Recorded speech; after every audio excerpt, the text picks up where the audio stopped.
Molt bon dia, joves de moda, com us tracta la vida? Espero que tot bé. Nosaltres continuem el nostre viatge fins a un dels pobles amb més encant de tota Catalunya, Castellar de n'Hug. El voleu conèixer? Doncs som-hi, trinxaires!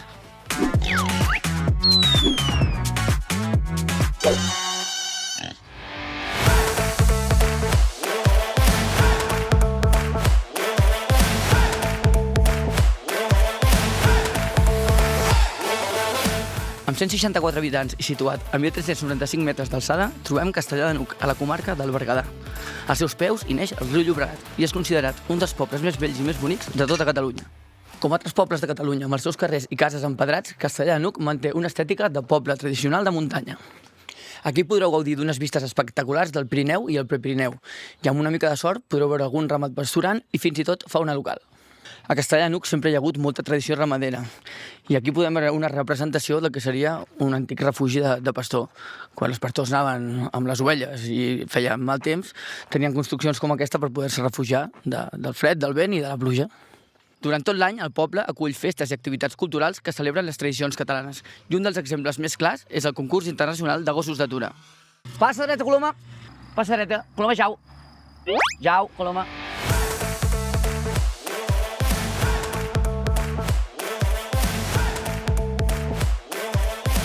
Per internet hem vist que hi ha un lloc on fan uns croissants gegants. Anem a descobrir-lo?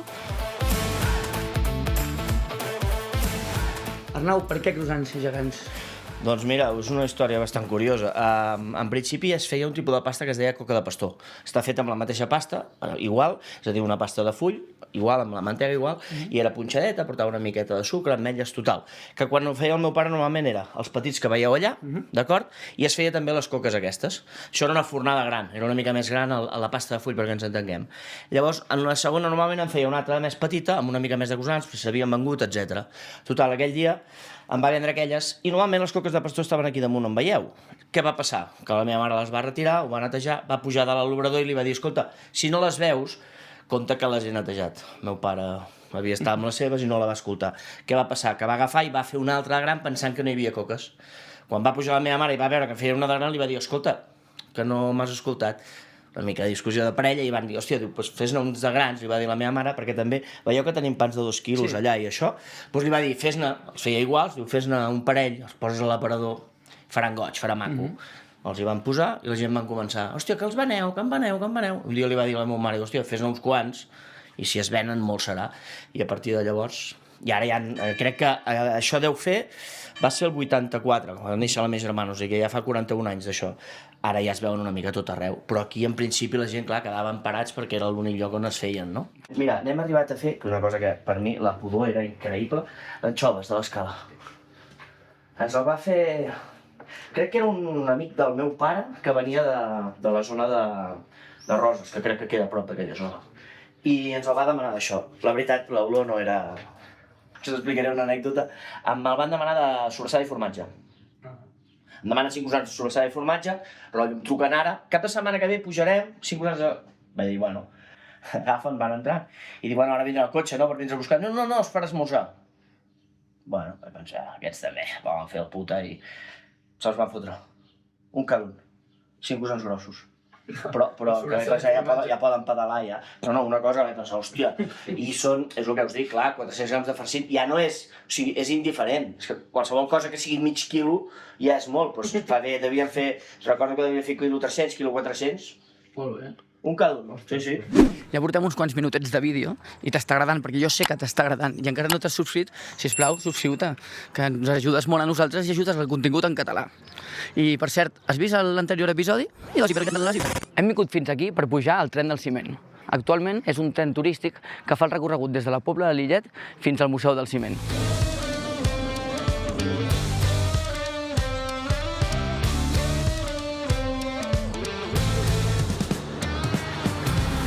I baixant a l'última parada del tren del ciment, arribem al Museu del Ciment.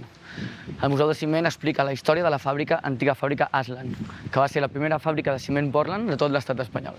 Veiem. El meu microencèfal. Em va gran. Que raro. Marca el manetes. Eusebi Güell, que era un personatge destacat de la burgesia catalana, va veure un bon negoci en tot el tema del Portland i juntament amb 2 socis més van decidir muntar la primera fàbrica de ciment Portland de l'estat espanyol. I per què va decidir muntar la fàbrica aquí, a Castellar de n'Hug? Doncs perquè per muntar aquesta fàbrica necessitava 3 coses molt importants, que era l'aigua, la força del riu per fer funcionar les màquines, la roca calcària i l'argila, que es trobava en aquesta zona, i després el carbó, les mines de carbó que també eren properes a la zona. Què, senyor Güell, va fer força calarons, amb aquesta fàbrica?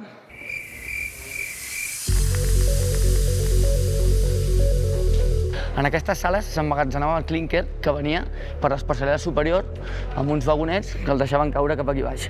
Imagineu-vos treballar 16 hores aquí amb tot això ple de pols que s'anava ficant als pulmons durant cada dia. La gent acabava morint per culpa d'aquestes malalties. Perquè us feu una idea, aquests vagons anaven pels rails, es posaven sota d'aquests conductes, s'omplien i es desplaçaven per tota la fàbrica. Aquí tenim un exemple de com treballaven, imagineu-vos estar en aquesta posició durant 16 hores. Aquesta fàbrica va funcionar fins al 1975 i actualment el museu va restaurant les diferents zones perquè es pugui visitar i es pugui entendre millor com funcionava tot aquest procés d'elaboració del Portland. És curiós veure com al voltant de la fàbrica es va construir tota la colònia on vivien els amos, hi havia escoles, hi havia esglésies, fins i tot hi havia una caserna de la Guàrdia Civil que era la que controlava tot el tema dels explosius de la cantera. Durant la visita guiada, les treballadores posen molt èmfasi en explicar-nos les dures condicions laborals que es vivien en aquestes fàbriques. Aquí treballaven famílies senceres, des dels nens que picaven pedra a dalt, les dones que cosien els sacs i els homes que treballaven a tota la fàbrica. Per què creus que és tan important o tan rellevant la visita en aquest museu? Jo crec que és una visita imprescindible pels que volem conèixer una miqueta més la història de tot el que ens precedeix, perquè al final aquest és l'inici històric de tota l'experiència que després podem sumar visitant el tren del ciment i els jardins Artigas, però al final la història comença aquí i no tothom ho sap, per tant ens encanta que vingueu a visitar-nos, perquè a part que és una visita molt interessant pel que fa a la història, també sumem coses d'arquitectura i d'indústria, però és que a més és una visita molt familiar. Tenim un joc de pistes increïble que li encanta a moltíssimes famílies, que és el joc dels clincarons. Els infants poden anar buscant follets tant per l'interior de fàbrica com per la colònia. Una altra visita imprescindible i superrecomanable, la de l'itinerari patrimonial de la colònia. Sí, al final és una fàbrica, és la primera fàbrica tipus Portland de l'estat espanyol, aquí a l'Alt Berguedà, a pocs quilòmetres del naixement del riu Llobregat, sí, que al final és una zona que va ser molt important per la industrialització d'aquest país i molt important per tantíssimes generacions que ens precedeixen a tenir tot el que tenim a dia d'avui. Avui us retransmetem la Volta Ciclista de Catalunya. Aquí tenim el primer corredor i líder. Saludem el trinxeraire, quina velocitat, mare de Déu! Impactant! Em comenten des de realització que aquí ve la líder de la Volta. És l'Eulàlia Filomena, va primera, mare de Déu, quina velocitat!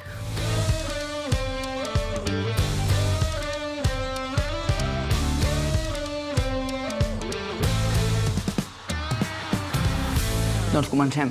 Avui un trinxet de col i patata, típic de la Cerdanya, però també reivindiquen el Berguedà, que és un plat que també és seu. Patates emmascarades amb bolets i cansalada. Ve a ser com un trinxat, però potser ens sorprendrà. I no pot faltar l'escudella, perquè encara que estiguem al juny, avui fa una mica de fresca i el company li ha vingut de gust. La veritat és que tot té molt bona pinta. Ara ens direm què tal.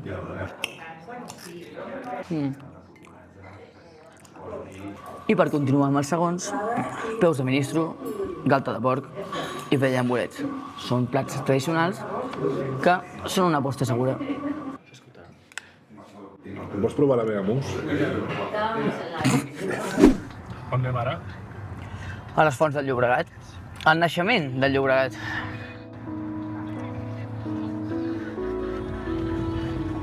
Si veniu a Castellar de n'Hug, una parada obligatòria és el naixement del Llobregat. El Llobregat és un riu de vital importància per la gent de la zona i, de fet, per tot Catalunya, perquè neix aquí però desemboca a Barcelona. No sé si us ha passat a vosaltres, però jo des de petit no m'imaginava com naixia un riu. Sabia que venia de la muntanya, però mai m'havia pensat d'on sortia l'aigua. I aquí és un bon exemple per veure amb famílies, amb els nens, que vegin d'on surt el riu, d'on surt l'aigua i com neix un riu. És que jo, al meu cap, tenia la imatge de que hi havia un núvol dalt de la muntanya i que sempre plovia i d'allà sortia el riu. Una altra cosa a tenir en compte és que des del poble hi ha una caminada, una baixada, més que res d'escales, d'uns 20 minuts fins a les fonts. Però si aneu amb nens o amb gent que tingui més problemes per caminar, realment agafes el cotxe, el deixes al pàrquing de les fonts i en 4 minuts sí que hi ha escales, però és un camí molt fàcil on poden anar-hi nens, inclús gent gran. I ara sí, ja hem arribat. Aquest és el naixement del riu Llobregat. No sé si vosaltres us ho imaginàveu així o... Jo, de veritat, la primera vegada que ho vaig veure em va sorprendre moltíssim. El fet de pensar que d'aquestes parets brolla l'aigua i acabi sent un riu com el Llobregat amb un caudal impressionant, no m'entrava al cap.